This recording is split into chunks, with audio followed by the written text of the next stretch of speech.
Hello, everyone. How are you today? It's Whitney Wiley, and I am here today with Jen DeVore talking about her contribution to the One Habit for Success, the SmartFem Special Edition. Hi, Jen. How are you? Hey, Whitney, I'm good. Thank you. Awesome. It's a pleasure to see you again. And we spent a Yeah. little time together last week, and you are such a successful and I think brilliant businesswoman. Reading your habit on putting your health first, I'm really curious about how you managed to do that. Yeah, I mean, the backstory, if someone is listening and they haven't read the One Habit book yet, is that I've been an entrepreneur for over 16 years. And about it was 2013, so about 7 years ago, I had a really bad health crisis that resulted in me losing everything, losing the business that I had at the time. And it wasn't any fault of my own. I ended up, I was standing in front of a networking group one day, and I had this really bad pain in my side, Whitney. It was terrible. I've never experienced anything like it. And I thought that my appendix burst. That's what it felt like. Oh, wow. I was like thinking, okay, if my appendix had burst, what would it feel like? That's what it felt like. Okay, it was bad.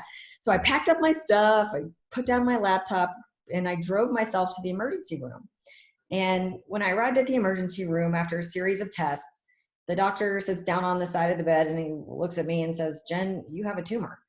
And I was floored because here I am. I just started this brand new business. Everything was still reliant on me. I was only about a year into the business. And so I didn't have any systems set up or anything. I had this one little employee, but she wasn't even in sales. And, and I ended up losing everything because I had a series of procedures over 2 years where I lost 4 organs and three surgeries in 2 years. It was terrible. And, but the while that was the worst thing that ever happened to me, being hitting rock bottom at no fault of my own and dealing with a really major health crisis at the time, it was one of the worst things that happened to me, but it was also the best thing that ever happened to me because it also shifted my perspective into what is really important in your life. Yeah. And as an entrepreneur, we seem to get caught up with success and status and money and winning the next deal, and if you don't have your health, none of that is going to matter. Right. So for me, the one habit that I shared was you have to make your health the number one priority, and take care of yourself so that if something does happen to you and it's not any of your fault, right? If something happens to you, you're at least physically able to deal with it and mentally strong enough to get yourself through it. And so I make that my priority every day, still to this day. Oh, awesome. 7 years later, it is my number one priority. So what does that look like for you? So the first thing that I do is I walk multiple times a day. So lucky for me, my husband and I live in Denver, Colorado, where the weather's fantastic. And we have 300 parks in the city. So there's lots of places, wide open spaces to walk. I do a lot of hiking also, like, pretty heavy hikes. We're talking like on blue, black mountain, that's like blue and black is like a way that they rate mountain. Okay, yeah.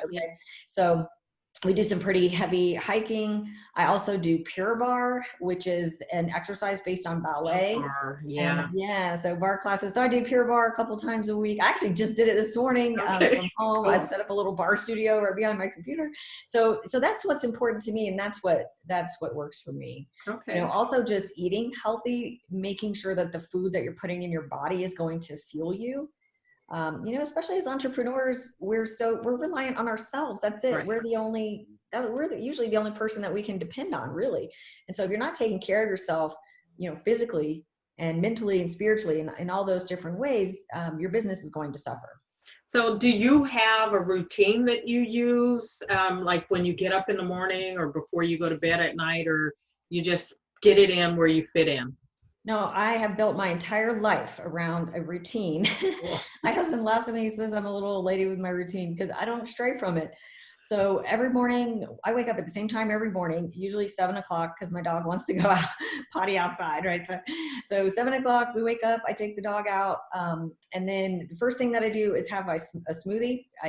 every morning I have a protein shake every morning, and I don't do prefab ones. I make them myself. So I Okay. know exactly what's inside of it. It's only fresh fruit and a high quality protein. And then I've got some other, stuff that I throw in there.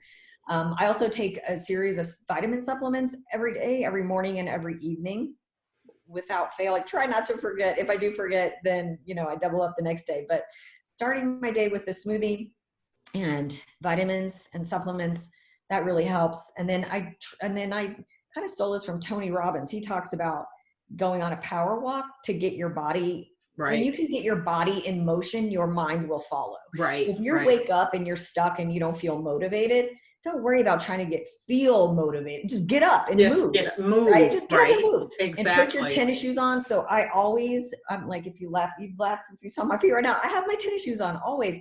So I always wear shoes in the house so that I can just easily go for a walk when I have a break. Oh, So I do cool. I multiple love walks. that.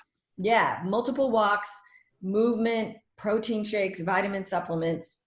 And then I just make sure that I eat, healthy meals. I'm not like I'm not like keto or Okay. anything like Right. that. Right. I just try to eat a healthy, balanced meal.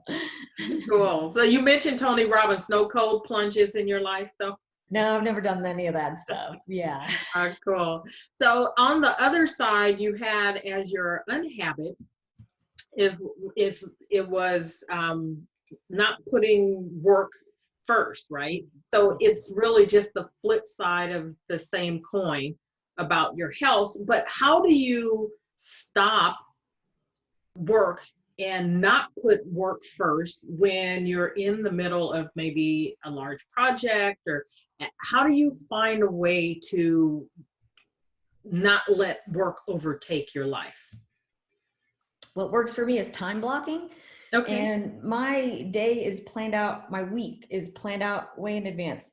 And so I time block in exercise. I time block in lunch. I time block in when I quit working at night, especially right now during, COVID-19. And there's a lot of extra stress and pressure and feelings and emotions that everybody's dealing with. And I've seen a lot of people on Facebook talking about, just hitting a wall at the end of the Yeah. day and feeling exhausted. And so for me, the workaholic in me, I have to block time out. And I say, okay, today I'm going to stop at 3, or today I'm going to stop at 4. And I'm going to make the rest of the afternoon a priority for movement and walking and eating and cooking healthy meals, or putting in a Pure Barre class, or spending time with my husband, or whatever was going to make me feel more well-rounded. Right. Because Right. when I do that, my business grows. It's true. That's beautiful. So it is really not about, like, a lot of people will think, oh, for self-care, I need to go and do this. Really what you've done is just said, my self-care is my health, and it is just my lifestyle. Yeah. I mean, yeah, to me, self-care isn't this extra thing that I do when I Right. want to treat myself. Self-care is how I live my life every day. Every day. And sometimes I slide, and I'm human, I'm not a Right. machine. Sometimes I slide. And like last night, I posted a picture on my Instagram of me. I was taking my vitamin pack and I was eating junk food on the plate with it. I was having some salt and vinegar chips, So it's like, but self-care needs to be your number one priority all of the time, Whitney, to your point, not just something that you do as a treat. Right. And I think that's helpful if we don't think of it as an extra thing, right? It just is part of how we're living our life. And I heard you mention at the summit a week or so ago, and you talked about wanting to have a laptop lifestyle, right? And that, I imagine that's part of it, that you've got a vision of the life that you want, and then you've created these habits that allow you to do and build your business around the lifestyle that you want. And it's the habits that make that possible. Oh, 100%. Right. Yes. So, in 2013, when I lost my business, I had an office at the beach, which I lived in Florida at the time. So I had a little office at the beach, my employee, but I was, and that was okay. It was pretty nice beach, business lifestyle, getting up and going to my little office. But But even then, the lifestyle around how the business was structured wasn't supportive enough for, I was having to run around, wake up at 7 a.m. and go to networking meetings, twice a week in order to get clients. And I was a member of the chamber and going to chamber events and doing all these things. So the lifestyle that I had built around the business was completely dependent on me going to events and me going to networking and me, having to sit in front of a client one at a time. And so when that was taken away from me, it forced me to rethink about how I was marketing my business, how I was growing my business. And, not just the laptop lifestyle part of it, but really it was about, creating that attraction marketing machine that's going to pull people to me no matter what. Right. No matter if I'm decide not to work today or not work today, my content is still going to go out. My content is still there. My website still converts. My Facebook group still grows. All of these things still happen, if something happens in my life. That's cool. So it is less that you have built your life around your business and more your business is built around your life. And you've created systems that allow your business to kind of take care of itself while you take care of you. Yeah. I mean, and it's a constant process and it's a constant improvement process. Just today, my business is booming right now. And so I was just reaching out to new subcontractors that I need to get into a freelance relationship with, just to take even more off my plate. So it's a process over time, and, but you can do it. You can design a business and a life that you love that has boundaries. You don't have to work 24/7. You don't have to do the hustle, and you don't have to work, long hours if you don't want to. If you make better decisions, put yourself as the priority, and put the systems in place so that people can help you. I love that. And I think that's it, you guys, take it from Jen, right? So without your health, ultimately the success doesn't matter. And so I'm going to suggest everyone read Jen's chapter on making health your number one habit. And you can get the book if you don't already have it at onehabit.com, and you can also get it on Amazon. So Jen, again, thank you for joining me, taking the time and chatting about your habit in the book, One Habit for Success, the SmartFem Special Edition. And everyone have a fabulous rest of your day. Yes, everyone. Bye. Thank you, Whitney. Bye. Thanks.